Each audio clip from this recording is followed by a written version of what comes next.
The music of Sleek Note, the song Go Hard. And what's nice about these guys and what's interesting about their group, Winnie, in fact, is that they're not all from South Africa. Some of them are from Angola, Nigeria. So it's a group with mixed group. So not just hip hop, but I think something like fusion hip hop, you know, which is very, very different. That's nice. Thanks again for joining us on Sunrise. A time check, 6:20 a.m. and I'm sitting with Winnie Kunene. If you enjoy mathematics, accounting, and you've developed a high interest or a love for dealing with numbers, then a career in the financial field may be the correct path for you. So this morning in our Friday Career Advice slot, we explore various placement opportunities available within the financial sector. And as I mentioned, we've invited Winnie Kunene, an independent financial psychologist, to lead us in the discussion. Welcome and thanks for joining us this morning. You can be a part of the discussion. That number that you can give us a call on, 011-5379-338 or 9337. You can also leave a message on our Facebook and our Twitter account as well. First up, what is a financial psychologist? Although perhaps the name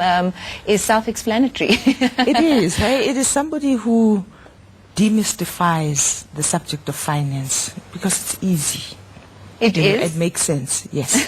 and more specifically on personal finance. Because the argument, you know, is about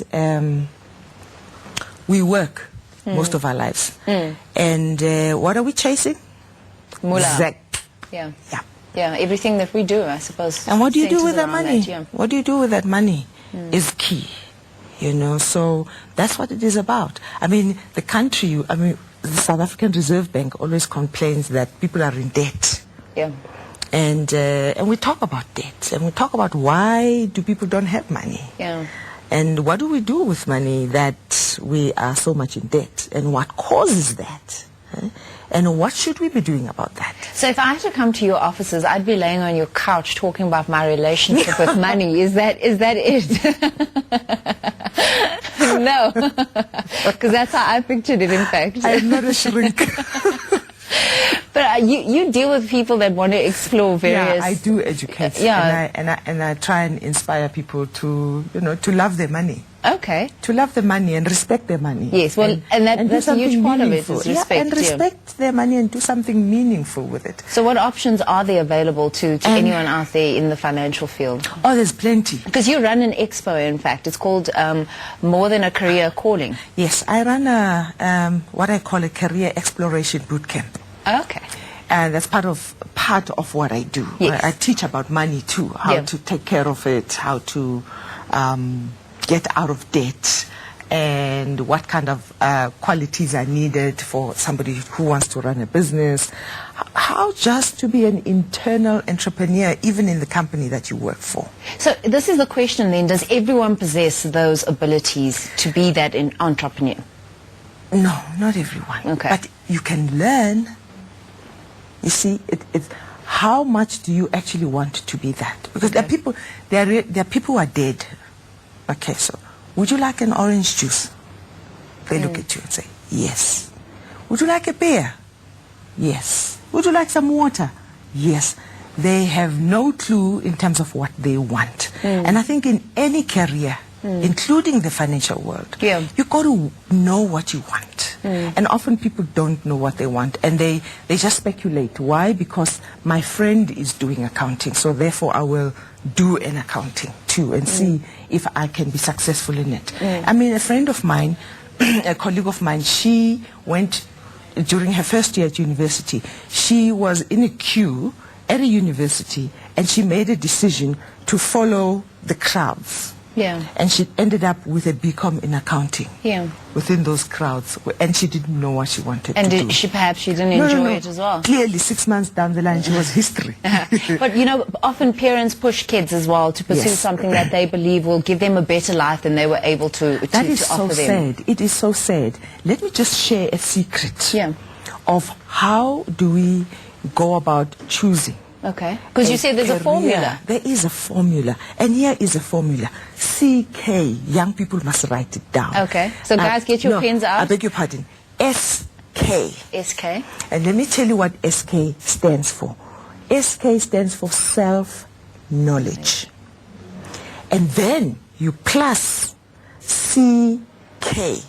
CK stands for career knowledge. And that equals to a successful career choice. So self-knowledge would be what I'm passionate about, what I'm interested in, what I don't like. That is priority. But the argument could be that many young people, they don't know much about themselves at the age of when they expected to make those career choices.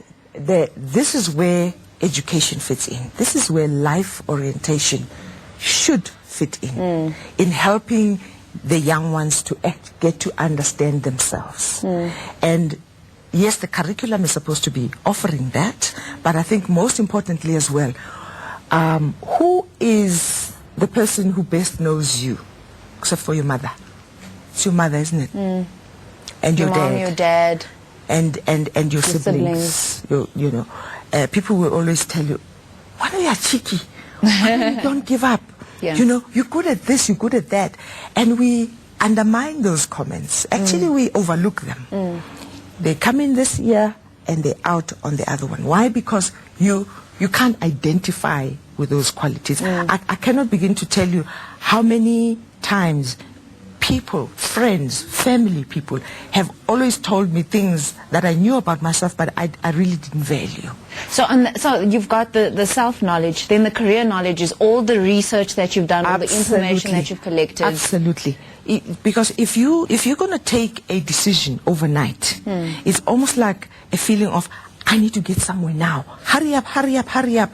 And guess what? You're going to have to wait and stop because you're going to have to come to a crossroad. And it can be an expensive mistake. It is a very expensive mistake. You know, a friend of mine sent his daughter to a private university for a law degree. And that's like 52,000 bucks. That's not small money. That's not small money. And that's a year. That's a year. And that is supposed to be a bridging program. Still going to do another 3 years of the degree. Okay? A year down the line, he realizes that this is hitting my pocket big time. I cannot afford, and I don't think I will be able to maintain this degree up until this child is finished. So common sense tells him, well, with this 1 year that you've already started, it should make sense when you go to a university, a normal traditional university, she should be able to gain entrance quite easily. Yes. They looked at her and said, huh? Where do you come from? Sorry, bring your matric certificate. We don't know them. Yeah. So it's an important... Now that is 52,000 rand down the drain. Winnie, unfortunately, we've run out of time. We didn't even get into some of the options. What are the top two financial career choices at this point in time? We can never say they are top two career because it's got to be according to your skills. All right. You know, a lot of people, some of them have failed even matric. Please understand, young people, a matric certificate is not necessarily a reflection of who you're going to be. Well, I think that's valuable advice, and I hope we do have your contact details here. We do have your email address as well, because it's one thing to outline the various areas or options available to you in the financial sector, but as Winnie has mentioned, you could think that's good for you and it might not be the right fit for you, so please try and contact her as well. Thank you so much for joining us. My pleasure. On Sunrise, it was Winnie Kunene, an independent financial psychologist. We're chatting about various career options. We actually didn't get into that. We in fact found out what the formula is. Self-knowledge plus career knowledge then is the perfect career for you. So if you're still wondering whether you should be in the industry, contact her, Winnie, WINNIE at Winnie Kunene. It is on your screen, in fact, .com. There's Winnie, WINNIE at winniekunene.com as well. That is the email address as well. So thanks again for joining us on Sunrise. Mark Chase is standing by with your headlines, and we'll see you then.